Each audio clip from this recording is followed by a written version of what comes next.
In the vast South Pacific Ocean, there lies a windswept, uninhabited island, a place never meant for any domesticated sheep to survive for long.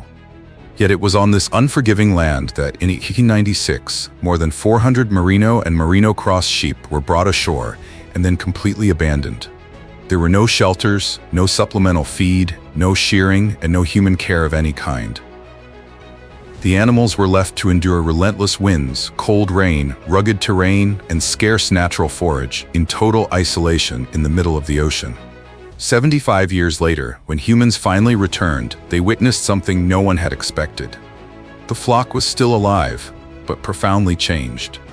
Their appearance, behavior, and survival strategies had shifted so dramatically that they barely resembled the sheep originally released on the island decades earlier. So what happened during those long years of isolation? Today, join Terran Works as we explore the extraordinary story of evolution on Campbell Island.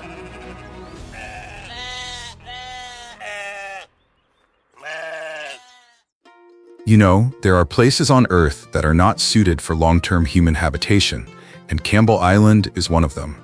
This island belongs to New Zealand, lying deep in the South Pacific Ocean, hundreds of kilometers from the mainland. All year round, it is battered by strong winds, cold rain, and bare rock.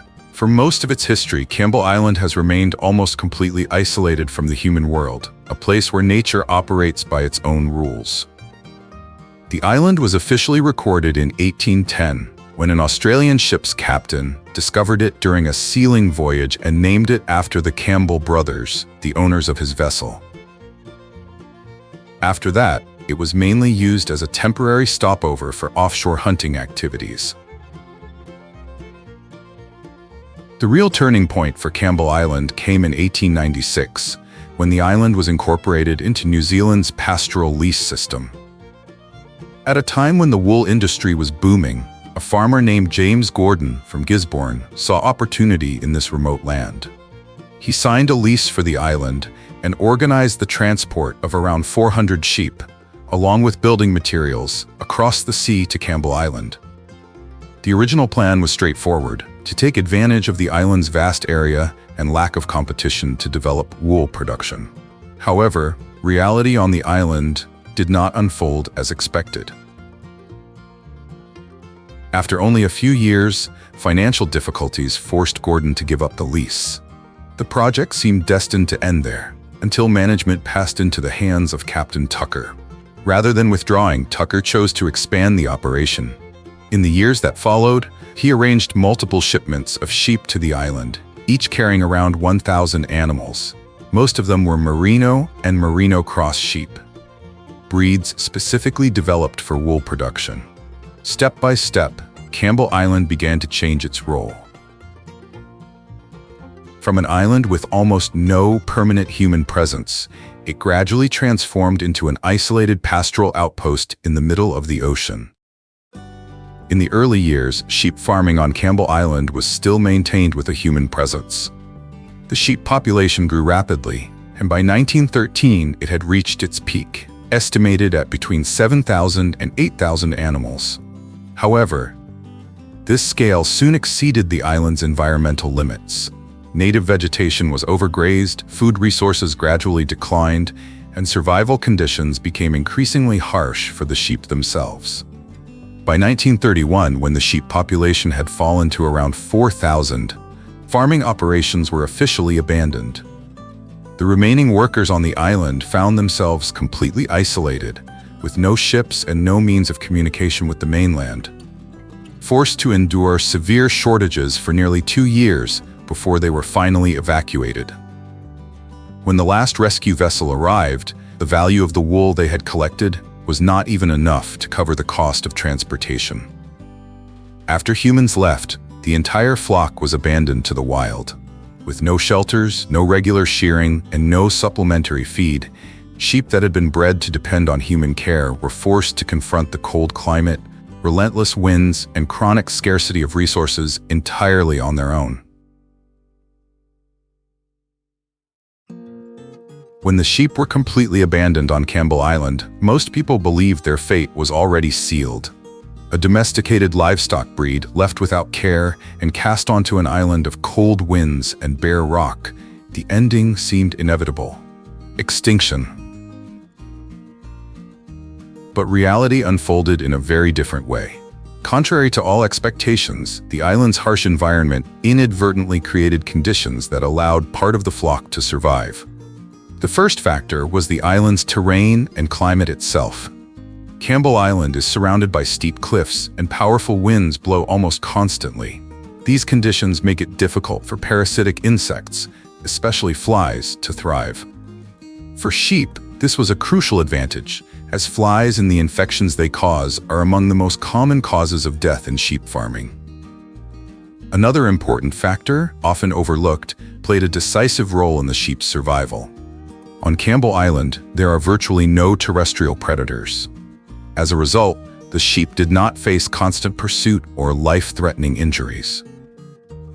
This spared them one of the greatest dangers faced by inherently vulnerable animals like sheep, especially during the early period before they had adapted to life in the wild.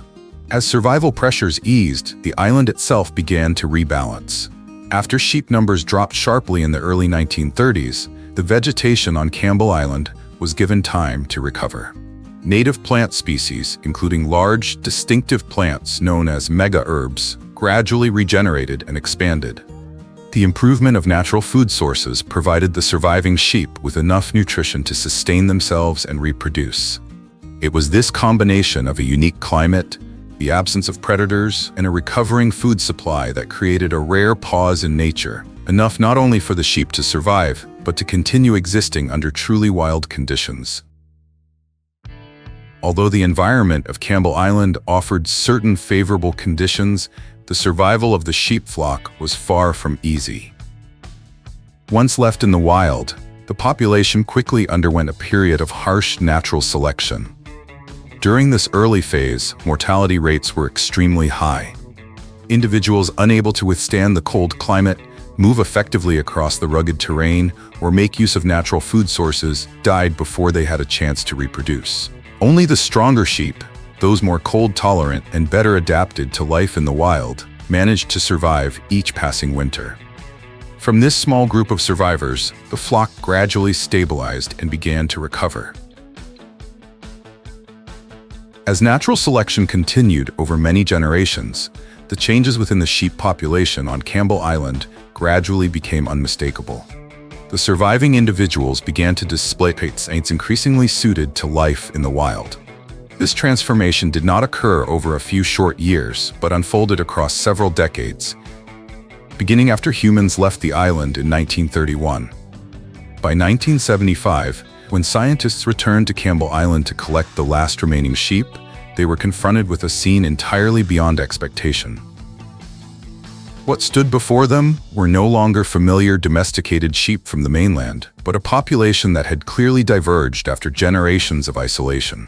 Adult sheep exhibited longer legs, a taller stance, and greater agility when moving across the island's rugged terrain. Their wool was no longer uniform and soft like that of farmed sheep. Many fibers had become coarse and weather-damaged by wind and rain, and in some individuals, the fleece began to shed naturally in cycles rather than accumulating excessively. These changes were not limited to physical appearance. The flock's survival behavior had also evolved. Ewes were able to give birth while standing, and lambs could stand and move within minutes of being born. Observations further indicated that the flock had developed resistance to at least 2 diseases, while maintaining extended daily activity from early morning until late evening to maximize foraging time. The sheep did not become a new species, but they had changed profoundly enough to be regarded as a unique evolutionary population, offering a clear reflection of the power of isolation and natural selection. The changes observed in the Campbell Island sheep did not only astonish scientists, they also forced humans to confront a difficult question: should the sheep be allowed to continue existing there at all? What had once begun as a failed farming experiment had now evolved into a serious ecological problem. In the eyes of environmental managers, the sheep, despite their adaptation and transformation, remained an invasive species, continuing to place pressure on native vegetation and slowing the island's natural recovery. From the late 1930s onward, conservation priorities gradually took precedence. In 1937, Campbell Island was designated as a protected area for flora and fauna, and by 1954 it was officially declared a nature reserve. Subsequent legal decisions called for the complete removal of the sheep in order to restore the island's original ecosystem. By 1958, a scientific survey estimated that the sheep population had fallen to fewer than 1,000 individuals, suggesting that the initial measures were having an effect. However, the story did not end there. In the absence of natural predators, and as vegetation began to recover, the remaining sheep continued to reproduce. Faced with the risk of long-term ecological damage, authorities were compelled to implement stronger measures, including the construction of fences and the launch of organized culling campaigns.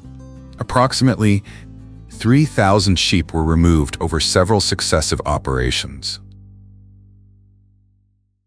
Although the sheep on Campbell Island were removed in the name of conservation, humans did not completely close the chapter on this remarkable population. In 1975 and 1976, a rescue effort was undertaken to bring a small number of the remaining sheep back to New Zealand, with the aim of preserving the genetic lineage that had formed after decades of isolation. The operation was far from easy, as the sheep had become fully feral and actively avoided human contact. After repeated attempts, a few dozen individuals were gathered using sound signals to guide them, but in the end, only a very small group, around 10 of the strongest animals, was retained for breeding. Thanks to this decision, the sheep lineage originating from Campbell Island did not disappear entirely, but continued to exist in captivity as a distinct conservation population. Yet even after leaving the harsh island where they had evolved, the fate of this lineage remained fragile. In 2017, 5 of these rare sheep were stolen and slaughtered, reducing the total number to only about 30 individuals. More tragically, several of the stolen animals were pregnant and only weeks away from giving birth. Despite this setback, the surviving sheep have continued to reproduce, preserving the final remnants of a lineage that once evolved independently in the middle of the ocean. The story of the sheep on Campbell Island is not a unique case. It is merely a small fragment of a much broader pattern. When domesticated animals are separated from humans for long enough, nature begins to rewrite them in its own way. And this process is not confined to a remote island in the South Pacific. It is unfolding right within the United States. In states such as Texas, Florida, and California, feral pigs were once ordinary farm animals. They were brought to North America by humans, later released or abandoned, and gradually slipped beyond human control. With no pens and no guaranteed food, these pigs were forced to survive on their own. Within just a few generations, they changed rapidly. Their bodies became more muscular, tusks developed, coats grew thicker, and their behavior turned increasingly aggressive. Unlike the sheep of Campbell Island, feral pigs in the United States did not evolve quietly in isolation. They multiplied across farmland, forests, and suburban edges, leaving visible consequences in the form of agricultural damage and ecological disruption. Today, feral pigs are considered one of the most serious invasive species in the United States, causing estimated economic losses of $1 to $2 billion each year. Seen from this perspective, the sheep of Campbell Island can be understood as an early warning. When humans withdraw, nature does not pause.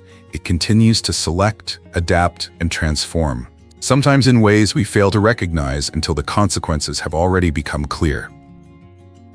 What unfolded on Campbell Island was not merely an unusual survival story, but a clear demonstration of how evolution operates when humans step aside.